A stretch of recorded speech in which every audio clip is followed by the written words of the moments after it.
Breaking Amreli સૌરાષ્ટ્રમાં ચોમાસાની તોફાની બેટિંગના કારણે જાફરાબાદનો દરિયો બન્યો તોફાની।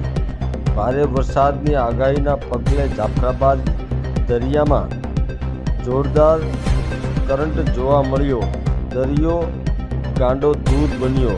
જાફરાબાદ દરિયામાં અંદાજે 15 ફૂટ સુધીના ઊંચા મોજા ઉછળ્યા। તકેદારીના ભાગરૂપે જાફરાબાદ બંદર પર 3 નંબરનું સિગ્નલ લગાવવામાં આવ્યું। માછીમારોની સુરક્ષાને ધ્યાનમાં રાખીને 800થી વધુ બોટોને કિનારે લંગરી દેવામાં આવી। તંત્ર દ્વારા માછીમારોને દરિયો ન ખેડવા તેમજ લોકોને દરિયા કિનારાથી દૂર રહેવા સૂચના અપાઈ।